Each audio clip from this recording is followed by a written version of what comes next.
السلام علیکم ناظرین۔ جناب معاویہ ابن ابی سفیان سے منسوب دو خواب جو کہ تاریخی کتب میں روایت کیے گئے ہیں، اگرچہ ان کی سند پر بحث کی جا سکتی ہے لیکن وہ اسلامی تاریخ اور ادب میں معروف ہیں۔ ذیل میں دونوں خواب مختصراً بیان کیے گئے ہیں، ساتھ ہی ان کے حوالہ جات بھی دیے گئے ہیں۔ پہلا خواب، تخت پر بیٹھنے کا خواب۔ جناب معاویہ بیان کرتے ہیں، میں نے خواب میں دیکھا کہ میں ایک سونے کے تخت پر بیٹھا ہوں اور میرے سر پر ایک تاج ہے، لوگ میری بیعت کر رہے ہیں۔ اس کی تعبیر کیا ہے؟ نبی کریم کے بعد صحابہ اور تابعین نے اس خواب کی تعبیر خلافت یا بادشاہی کے قیام سے کی، جو بعد میں حضرت امام حسن علیہ السلام کی صلح کے ذریعے جناب معاویہ کو حاصل ہوئی۔ حوالہ ابن عساکر تاریخ دمشق جلد 59 صفحہ 8۔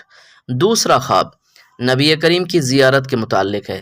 جناب معاویہ بیان کرتے ہیں، میں نے خواب میں نبی کریم صلی اللہ علیہ وآلہ وسلم کو دیکھا۔ آپ نے فرمایا، اے معاویہ، اگر تم حلیم یعنی بردبار اور عادل بنو گے تو تمہیں میرا ساتھ نصیب ہوگا۔ تعبیر، جناب معاویہ نے اس خواب کو اپنے لیے رہنمائی اور نصیحت سمجھا اور کہا، میں کوشش کروں گا کہ اپنی رعایا کے ساتھ عدل و حلم کے ساتھ پیش آؤں۔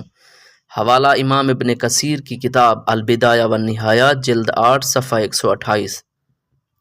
ایک چیز نوٹ فرما لیں، یہ خواب مستند محدثین جیسے بخاری یا مسلم کی احادیث میں موجود نہیں ہیں، بلکہ یہ تاریخی روایات یا ادبی اور صوفیانہ کتب میں مذکور ہیں، لہٰذا ان کو تاریخی ادب کے طور پر لیا جائے، نہ کہ یقینی شرعی عقیدہ بنایا جائے۔ آپ ان دونوں خواب کے متعلق کیا رائے بیان کرتے ہیں؟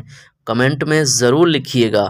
آپ جس مذہب یا جس فرقے سے تعلق رکھتے ہیں، اختلافی جو عقائد ہیں ان کو بیان کیے بغیر آپ صرف اپنی رائے کا اظہار کریں کہ آپ ان دو خوابوں کے بارے میں کیا رائے دیتے ہیں۔